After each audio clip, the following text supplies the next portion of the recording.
이 이야기는 픽션입니다. 때까치가 소리 없이 날다 제1화 2021년 4월 11일 일요일 오전 11시 서울 금천구 시흥동 호남식당. 호남식당 내실은 점심 장사를 준비하는 고소한 참기름 냄새가 옅게 퍼지고 있었습니다. 평화로워야 할 주말 오전이지만 반쯤 열린 미닫이 문 안쪽의 공기는 고소한 냄새와는 정반대의 분위기에 휩싸여 있었습니다. 긴장과 걱정이 가득하여 건드리면 끊어질 것 같이 팽팽하게 당겨진 활시위처럼 위태롭습니다. 그 원인은 낡은 합판 장식장 위에 놓인 최신식 액정 TV에서 흘러나오는 방송에 있었습니다. 지난 2월 19일에 전 세계를 강타했던 이른바 죽음의 비가 불러온 현실의 변화를 요약하는 무거운 분위기의 다큐멘터리 방송이었습니다. TV 화면은 끝없는 우주의 칠흑 같은 어둠으로 채워져 있습니다. 그 한가운데를 태양빛을 듬뿍 머금은 푸른 지구의 모습이 고요하게 채우기 시작합니다. 그 푸른 빛은 과거 인류가 우주로 나아가 처음 뒤돌아보았을 때 느꼈던 그 경이로움처럼 변함없이 아름답고 평화로워 보입니다. 카메라의 시선이 천천히 태양의 반대편으로 이동합니다. 짙은 밤이 내려앉은 지구의 이면으로 이동하자 과거 우리가 알던 활기찬 행성의 모습과는 서늘할 정도로 이질적인 위화감이 화면을 덮습니다. 지상의 핏줄처럼 대륙을 수놓으며 밝게 빛나야 할 황금빛 문명의 노란 불빛들이 수없이 끊어져 있었습니다. 빛이 현저히 줄어들어 희미하게 숨만 쉬고 있거나 아예 칠흑 같은 어둠 속으로 완전히 사라져버린 거대한 공백의 지역들이 상처처럼 얼룩져 있었습니다. 무겁고 장엄한 첼로 선율이 낮게 깔리며 깊고 비장한 다큐멘터리 내레이터의 목소리가 정적을 가릅니다.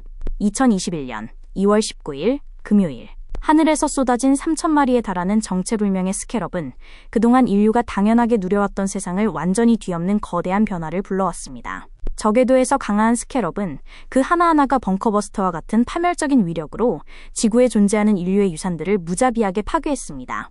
TV 화면에는 무너져 내린 문명의 파편들이 슬로우 모션으로 지나가기 시작합니다.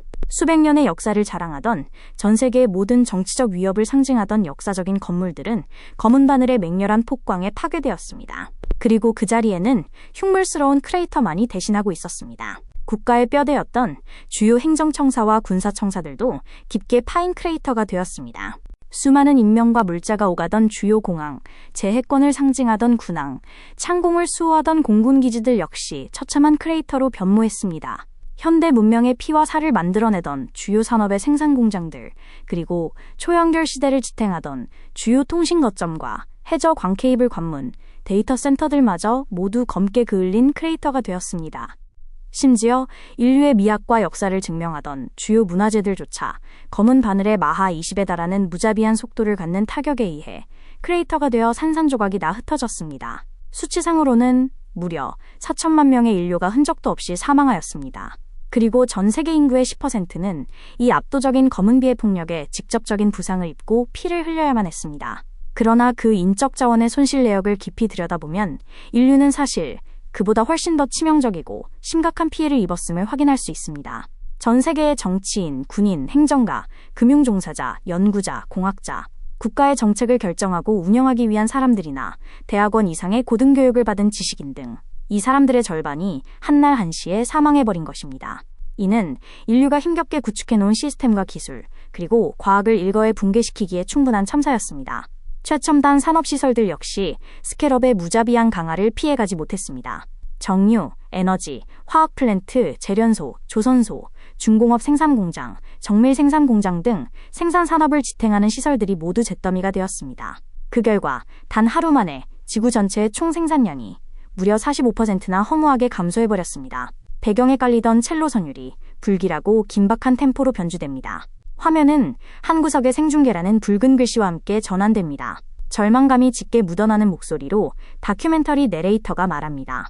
그러나 더욱 절망적인 것은 당장 눈앞에 스캐럽이 안 보인다고 하더라도 지구 어딘가의 낯선 대지 위에서는 지금 이 시간에도 스캐럽이 끊임없이 새롭게 나타나 푸른 플라즈마를 뿜어내며 인류의 문명을 파괴하고 있다는 사실입니다. 다시 화면이 느리게 전환됩니다. 짙은 먼지가 눈보라처럼 흩날리는 잿빛 하늘 아래 산산조각이 난 거대한 도서관의 폐허 속에서 낡은 안경을 쓴 이름 모를 학자가 허탈하게 주저앉아 있습니다. 그는 불타버린 논문과 서적들의 재를 두 손으로 멍하니 쥐고 손가락 사이로 흩어지는 인류의 지혜를 하염없이 바라봅니다. 그 학자는 이렇게 절규합니다.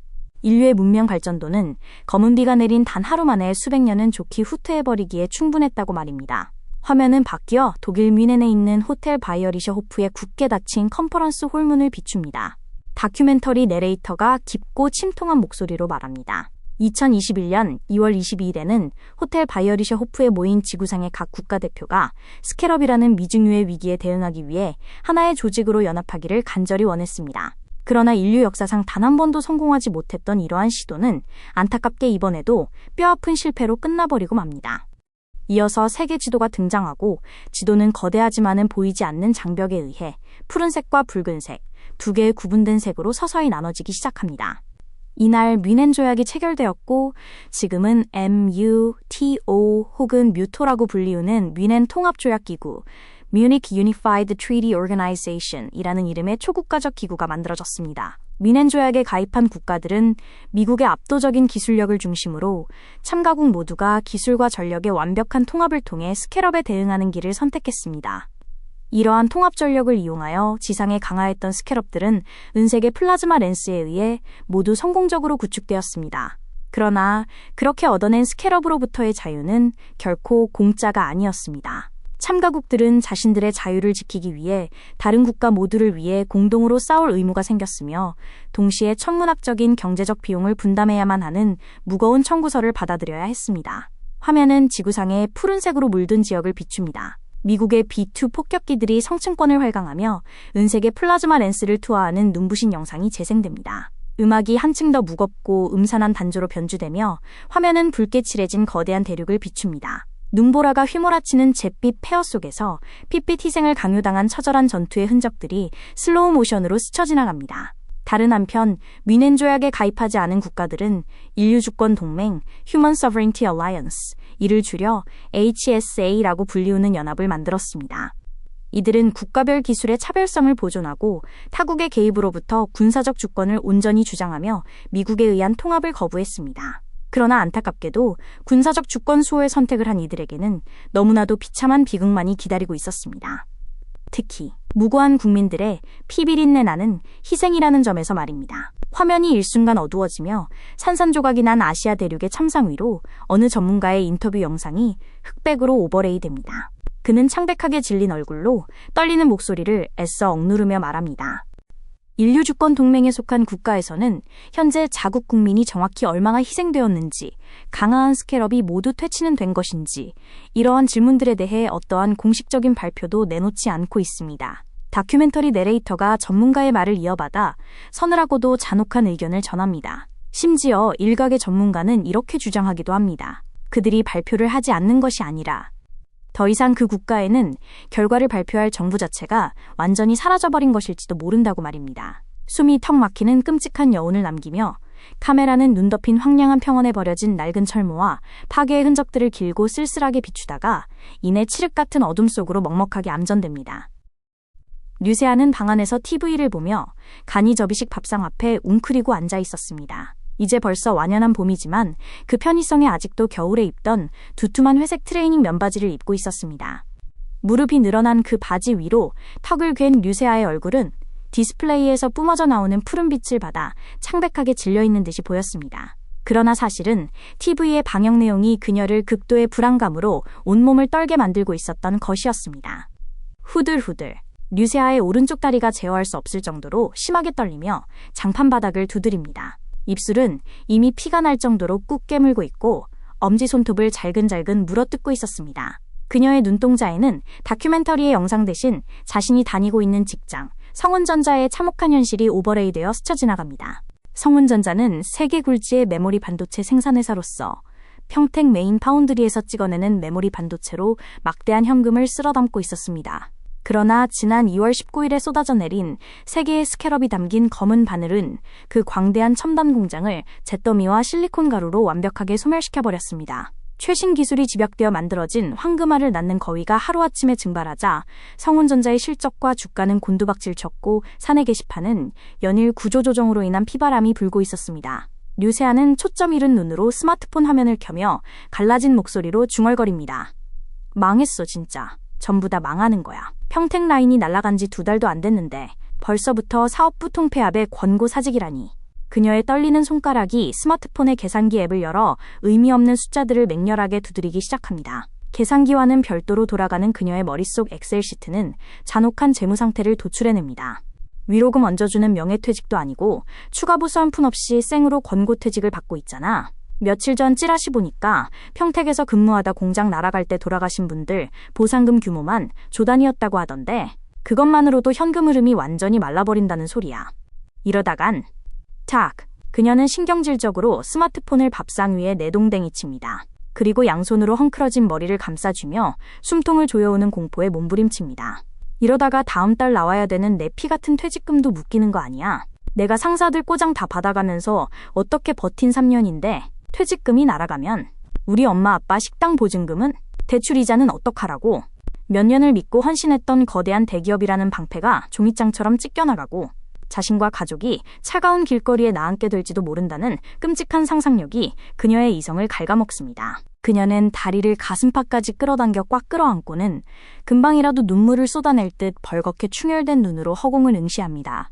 거대한 재난이 남긴 회색빛 후유증이 일요일 아침 시흥동의 작은 식당 내실을 완벽한 절망과 질식할 듯한 불안감으로 옥죄고 있었습니다. 성운전자의 붕괴에서 시작된 류세아의 생각은 이제 전 지구적인 금융붕괴라는 거대한 재난으로 뻗어나가며 그녀를 극한으로 자극합니다. 주식, 그러고 보면 주식은 세계거래소가 다 날아갔지. 종이 쪼가리로 거래 재개는 했다는데 매물만 쇄도하고 있다고 했었어. 그럼 은행은? 나라가 이 모양인데 은행이 내 돈을 지켜줄 수 있겠어? 당장 내일 문 닫으면 어떡해. 내 피 같은 적금 무조건 다 빼야 해. 그녀는 자리에서 벌떡 일어나 좁은 내실을 짐승처럼 서성입니다. 그러나 적금을 빼서 현금으로 쥐고 있겠다는 생각조차 곧바로 공포에 먹혀버립니다. 아니야. 현금도 위험해. 전 세계가 쑥대밭인데 지폐가 무슨 소용이야.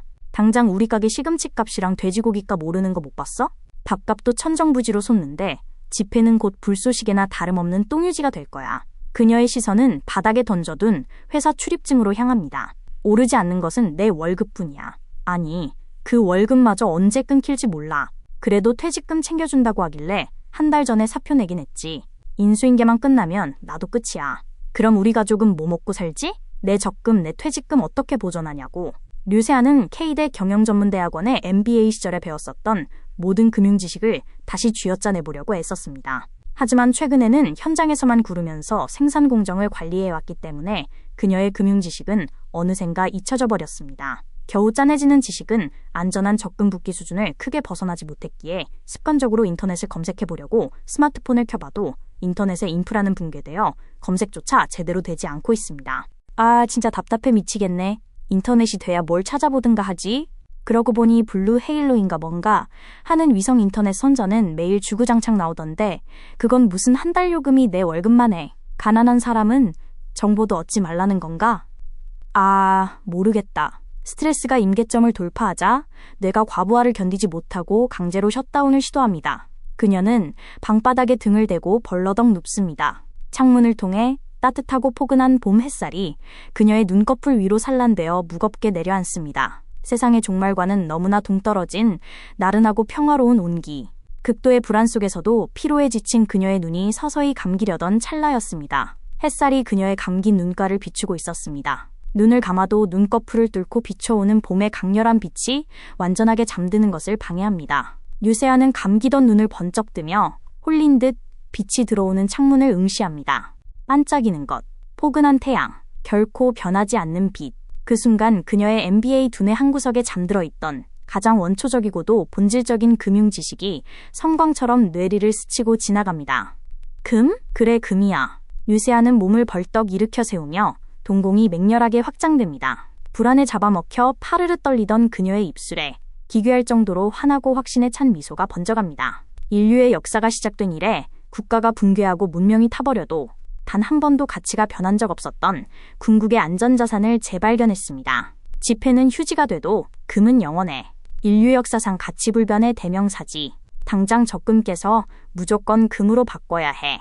오늘 종로 금은방 다 털러간다. 그녀의 불안감은 어느새 명확한 목표를 향한 생존의 광기로 변모해 있었습니다. 고장난 세상 속에서 류세아의 본능적인 생존 회로가 완벽한 돌파구를 찾아내며 힘차게 돌아가기 시작합니다. 금만이 살 길이라는 위대한 생존의 진리를 깨달은 류세아의 움직임에는 거침이 없었습니다. 그녀는 방바닥에 내팽개쳤던 짙은 회색의 바람막이를 급하게 꿰어입고 내실 문지방 너머에 벗어두었던 거뭇거뭇하게 떼탄 하얀 운동화에 발을 우겨넣습니다. 마음이 너무 급한 나머지 구겨진 뒤축을 펼 생각조차 하지 못하고 슬리퍼처럼 밟은 채 현관을 향해 발걸음을 내딛던 찰나였습니다. 위잉. 아까 방바닥에 던져두었던 스마트폰이 요란하게 진동하기 시작합니다. 스마트폰은 지난 2월 19일에 스캐럽에 검은 비가 내린 이후에 전 세계의 통신망이 박살나면서 사실상 알람 시계나 다름없는 고철이 된 지 오래였습니다. 하지만 최근 들어 복구 작업이 진행되며 과거의 유물 같던 3G 모드로 간신히 아주 불안정하게나마 전화통화가 가능한 수준까지 돌아온 상태였습니다. 류세아는 방 안에 손을 뻗어 스마트폰을 집어 화면을 확인합니다. 화면에 떠오른 발신인은 한수인이었습니다. 류세아는 다급하게 화면을 스와이프하며 헐떡이는 목소리로 말합니다. 수인아, 주말에 웬일이야? 전파 상태가 고르지 않아 수화기 너머로는 미세한 백색 소음이 섞여 있습니다. 그 건조한 기계음 사이로 언제나처럼 감정의 높낮이가 완벽하게 억제된 한수인의 차분한 목소리가 흘러나옵니다. 왠지 오한이 돌아서 무슨 나쁜 일이 있을 것 같은 예감에 걸어봤어. 나쁜 예감이라니 평소 미신이나 예감 따위는 취급조차 하지 않는 철저한 공학도 한수인의 입에서 나온 말치고는 기이합니다. 하지만 류세아는 자신이 방금 전까지 극한의 불안감 속에서 방바닥을 구르며 괴로워했던 것을 동갑의 동생이 멀리서 감지했다고 굳게 믿어버립니다. 류세아는 그 믿음을 방금 전 얻은 깨달음과 결합시켜 환희로 폭발시킵니다. 와, 역시 한수인 촉 살아있네. 안 그래도 지금부터 나 적금 깨고 그 돈으로 종로 금은방 털러 가려고 하는 길인데 지폐는 다 휴지 조각 될 거야. 무조건 금을 사야 해. 내 선관 미쳤지? 세상의 경제 흐름을 꿰뚫어 보았다는 듯 류세아의 목소리는 한껏 고양되어 있습니다. 그녀는 이미 머릿속으로 금괴를 한가득 끌어안고 흐뭇한 얼굴로 인플레이션의 지옥에서 살아남는 자신의 완벽한 미래를 그리고 있었습니다. 수화기 너머로 잠시 침묵이 흐릅니다. 통신망의 지연이나 장애 때문이 아니었습니다. 한수인의 뇌 속에서 언니의 거창한 계획과 현재의 물리적 조건이 충돌하며 즉각적인 팩트체크가 이루어진 탓입니다. 이윽고 들뜬 류세아의 환상에 찬물을 끼얹는 한수인의 무미건조한 한마디가 날아와 꽂힙니다. 오늘 일요일이라 은행에서 적금 못 찾을 것 같은데? 식당 내실의 공기가 일순간 얼어붙습니다. 세상의 멸망을 대비하며 위대한 자본주의의 통찰을 얻었다고 자부했던 류세아의 표정이 망치로 뒤통수를 얻어맞은 사람처럼 멍하게 굳어버립니다.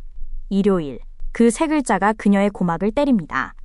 아무리 위대한 금융의 진리를 깨달았다 하더라도 은행 셔터가 굳게 닫힌 빨간 날의 현실 앞에서는 그저 아무것도 할 수 없는 동네 백수의 망상에 불과했습니다.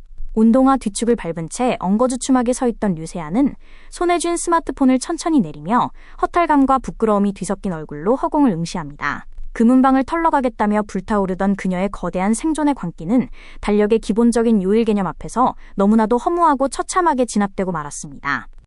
류세아는 멍하니 허공을 바라보다가 문득 기이한 위화감을 느낍니다. 생각해보면 첫 인연을 맺은 이후로 언제나 조용하고 자기만의 세계에 틀어박혀 있는 한수인의 영역에 일방적으로 쳐들어가 소란을 피우는 것은 항상 류세아의 몫이었습니다. 타인과의 접촉을 극도로 꺼리는 동갑의 동생이 오한이 든다는 알 수 없는 예감만으로 자신에게 먼저 전화를 걸어오다니 평소의 한수인이라면 상상도 할 수 없는 일입니다. 정말로 무슨 일이 단단히 일어난 것이 분명합니다. 류세아는 구겨진 신발 뒤축을 제대로 고쳐 신으며 걱정스러운 목소리로 말합니다. 그런데 무슨 일 있었어? 너 지금 어디야? 내가 갈게. 수화기 너머에서는 평소와 다름없는 감정의 높낮이가 완벽하게 소거된 듯한 무미건조한 한수인의 목소리가 돌아옵니다. 연구실. 올 거면 나 밥 아직 안 먹었으니까 이따가 식당에서 봐. 류세아는 한수인의 태도가 평소와 다르지 않은 것을 확인하고서는 그제야 안도하고 특유의 에너지를 끌어올리며 말합니다. 알았어. 나 지금 당장 출발한다. 류세아는 전화를 끊고 미닫이문 너머 주방 쪽을 향해 목청껏 외칩니다. 엄마, 나 수인이 만나고 올게. 대답을 기다릴 새도 없이 류세아는 식당 밖으로 뛰쳐나갑니다. 가게 앞에는 아버지가 배달용으로 쓰던 낡은 자전거가 세워져 있었습니다. 그녀는 익숙한 솜씨로 자물쇠를 풀고 안장 위에 훌쩍 올라탑니다. 그녀의 머릿속 계산기가 즉각적으로 거리를 가늠합니다. 여기서부터 K대학교 학생식당까지 허벅지가 터져라 페달을 밟으면 딱 40분. 수인이가 밥을 먹고 있을 시간에 정확히 도착할 수 있는 시간입니다. 끼익, 끼익. 체인이 기어에 맞물려 돌아가는 쇳소리와 함께 류세아는 맑고 건조한 봄바람을 가르며 도로 위로 나섭니다. 최고조에 이른 따스한 휴일의 햇살과는 대조적으로 페달을 밟으며 나아가는 도로의 풍경은 소름 끼칠 만큼 한산하고 휑합니다. 평소 같으면 일요일 나들이를 떠나는 가족들의 승용차로 꽉 막혀 있어야 할 차선 위에는 움직이는 개인용 승용차가 단 한 대도 보이지 않습니다. 그나마 드문 시커먼 매연을 뿜으며 지나가는 화물트럭이나 시내버스만이 이 도로가 아직 제 기능을 하고 있음을 증명할 뿐이었습니다. 류세아는 텅 빈 아스팔트 위를 홀로 달리며 요 며칠 사이 뉴스를 도배했던 절망적인 뉴스 보도를 떠올립니다. 지난 2월 19일 스캐럽이 강화하며 만들어낸 검은 비가 내릴 때 그 파멸적인 궤적은 미국의 텍사스 휴스턴 정유시설을 비롯해 전 세계 주요 산유국의 시추 및 정제시설들을 무자비하게 짓뭉개버렸습니다.